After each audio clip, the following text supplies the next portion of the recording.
नमस्कार मु डॉक्टर संजीव कुमार दास काय चिकित्सक भाव में श्री श्री आयुर्वेद हॉस्पिटल जहाँकि श्री श्री यूनिवर्सिटी अच्छी आम ओडिशा अच्छी से काम करूँगी कंसल्टेंट भाव में। तो आज मुझे आपन को गोटे रोग विषय आलोचना करी से रोगर आयुर्वेद एक्चुअली कौन चिकित्सा अच्छी एवं से रोगटा वर्तमान समय गोटे बड़ समस्या समस्त आगे सहीटा हूँ आपंकर उच्च रक्तचाप जहाँ को आपण मैंने हाई ब्लड प्रेशर कि हाइपरटेंशन बोली कहते। तो आम केमती उच्च रक्तचापर चिकित्सा करवा तार प्रथम चिकित्सा करने पूर्व आम जाना दरकार एक्चुअली उच्च रक्तचापर कारण कौन। उच्च रक्तचापर विभिन्न कारण अच्छे जेपरिक व्यस्तबहुल जीवन में आम बहुत समय कौन करूँ बहुत मानसिक चापर रोचु तेणु मानसिक चाप भी गोटे कारण होता है उच्च रक्तचापर बा ब्लड प्रेशर बढ़िबार गोटे कारण होता है। तेणु आम जदि मानसिक चाप जनकर बढ़ी ब्लड प्रेशर होता है ताहले आम कौन करूँ गोटे लोक को आम आम हॉस्पिटल रे किसी थेरापी दो कि चिकित्सा दो से थेरापी मानकर ना हो शिरोधारा बा शिरो बस्ती ब्रेन को बा आपणकर एंजाइटी को बा स्ट्रेस को कमेला भाया थेरापी दो जो थे आम से भाया किसी मेडिसिन भी आम चूज करि थाउ जो मेडिसिन द्वारा तेल तैयारी होता है एवं से तेल को आम आपणकर मुंडरे लगे थाउ शिरोधारा आकार शिरो बस्ती आकार कि शिरो अभ्यंग आकार। तो शिरोधारा कौन ना शिरोधारा आम कौन करूँ से तेल को आम आप मुंड उपर ड्रप ड्रप करके ढालू। शिरो बस्ती कौन ना सीटा को आम आप मुंडरे स्थिर भाव रखी था तेल को किस समय आ शिरो अभ्यंग कौन हो हेड को मसाज करूँ जहाँद्वारा कौन हो आम पाखे भी बहुत केस हिस्ट्री अच्छी जो लोक मानक एमती आम थेरापी दौचु एटा द्वारा कौन हो 90% लोक मान स्ट्रेस जाऊँगी निद बढ़िया हो ऑटोमेटिक प्रेशर कमी जाऊँगी उच्च रक्तचाप कमी जाऊँगी। एतद व्यतीत आम किसी औषध मध्य खावाई दौचु जोटा मध्य आपण मानकर स्ट्रेस को कमेकी बा आपण मानक ठीक भाव में निद हो गला निश्चित स्ट्रेस कमी जाऊँगी स्ट्रेस कमिले उच्च रक्तचाप भी कमी जाऊँगी। तो आपण गोटे आइडिया कमनली रखु कि होल भाव गोटे आइडिया या रखु ग्रॉसली गोटे आइडिया यह रखु जे जो उच्च रक्तचाप आपणकर मानस बा मानसिक टेंशन कारण को कि मनरे कौन प्रकार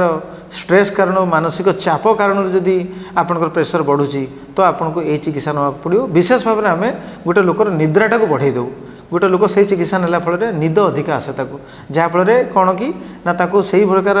मानसिक चाप को से रक्षा पाई था बा अधिका समय से मानसिक चाप ता मुंडरे न थाए तेणु अधिका समय से शोले ऑटोमेटिक कौन हो ना लोकर प्रेशर कमी जाऊँगी एवं तार ब्लड प्रेशर आगक रोना कि ब्लड प्रेशर बढ़िया पर जो जो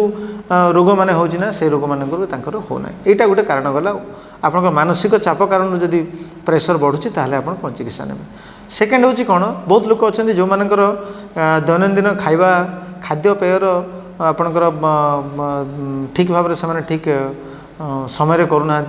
आपणकर खाଇବା ठीक समय शोवा ठीक समय जोटा को आम आयुर्वेद कहुच्छी दिनचर्या और रात्रिचर्या ठीक समय जेहेतु करूना तेणु से कौन हो आम शरीर गोटे खराब कोलेस्ट्रोल अच्छी बैड कोलेस्ट्रोल कहुए जमी आप भाईपर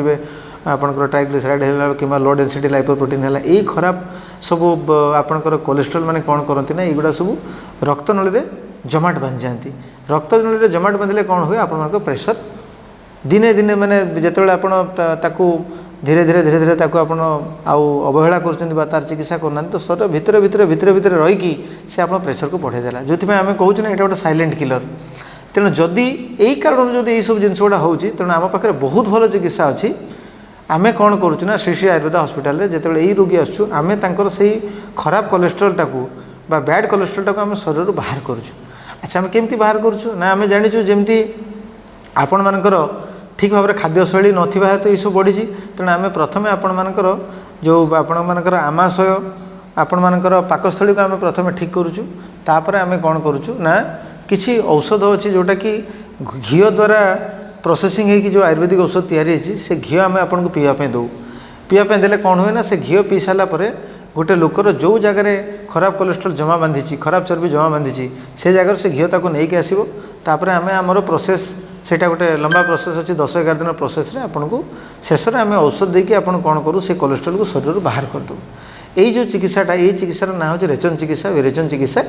तो यहाँ आम दौचु यहाँ गला जदि आपण मानकर बैड कोलेस्ट्रोल जमा हो आउ बहुत लोकंर अच्छी प्रेशर बढ़ुची कौन सी रोग कारण तेणु रोग कारण मुझे गोटे रोगर एग्जांपल देवी धरतु सीकेडी रे कौन होची किडनी डिजीज रे कौन होची लोक मानकर प्रेशर बढ़ी जाउची तेणु लोक माने अनकंट्रोल हो जाउचंती बहुत गुडा मेडिसिन खाउचंती जदि सेमती भी केस अछंती ताले आपण माने हम पाखु आसंतु आमे आसिले आपनको बॉडी को पूरा आपनको शरीर आमे एमिति संशोधन करिवु जो कारण रु आपनकर सीकेडी रे प्रेशर बढ़ुची से संशोधन बा प्यूरिफिकेशन रे कौन हबो ना आपण प्रेशर बिल्कुल बढ़िबो नै आपण आराम रे गोटे जीवन यापन शैली जीवन यापन करिवे तेणु मोर कहवा कथा है आम एठी खाली आपण को जो जो कारण रु प्रेशर बढ़ुची से कारण को गोटे मु आपण को बॉडी संशोधन चिकित्सा कहली जो द्वारा संपूर्ण शरीरटा को आम संशोधन करदे जहाँद्वारा जो कारणटा रोचे से कारणटा बॉडी शरीर जब बाहरी गला ताले आपनकर प्रेशर बिल्कुल बढ़िया दरकार नहीं बा बढ़िबो नहीं एतद व्यतीत या सहित आम पाखे किसी औषध अच्छी जोटा आम आपन को खावाई दौचु आ से औषध खाइले आपनकर प्रेशर भी कमी जाऊँ जो औषध भितर आम बेसिकाली कौन दौचु मुख्यतः भाव में आपन को जटामांसी गोटे औषध दौचु आम सर्पगंधा दौचु आपन को खुरासानी जुआणी दौचु अश्वगंधा दौचु शतावरी दौचु टगर दौचु एमती बहुत जिनस हर्बाल औषध आम पाखे अच्छी जोटा आम खाइबा आपन दौचु तो बंधुगण मोर गोटे कहवा कथा होची आपण मानकर जदि ब्लड प्रेशर कौन कारण बढ़ुचाए ताले सीधा आपण आसंतु श्री श्री आयुर्वेद हॉस्पिटल आपण कंसल्ट करंतु आसिक आम मानकु तेणु कंसल्ट कले कौन आम आपणकर गोटे पूरा प्रॉपर गोटे आम आपणकर जीवन गोटे शैलीर गोटे प्रॉपर गाइडलाइन आम आपको देवु सेटा जदि आप आडप्ट कर समय जदि आप चिकित्सा नौकरी ताले निश्चित भाव में मन रखु ब्लड प्रेशर बढ़ी भी बहुत लोकर देह भी बहुत खराब हो जोटा भी लोक सबुदिन शଯ୍ୟାଶାयी होकर रोचते लाइक बहुत लोक अच्छा ब्लड प्रेशर बढ़ी पैरालिसिस अटैक हो जाऊँगी ब्लड प्रेशर बढ़ी लोकंर माने मृत्यु भी घटुची तेणु आपड़ जदि वर्तमान समय रू आसिकी तेणु मु समस्त को आपण मानू या वर्तमान मेसेज आपण मानू देवी जे जो मानकर प्रेशर जो कारण भी बढ़ुची आपण माने निश्चिंत भाव में श्री श्री आयुर्वेद हॉस्पिटल जहाँकि श्री श्री यूनिवर्सिटी ओडिशा कटक रे अच्छी सेठी आसंतु आपण माने हमको परामर्श करंतु आमे आपण मानकर जीवन शैली रे निश्चिंत भाव में परिवर्तन आणिबु एवं आपण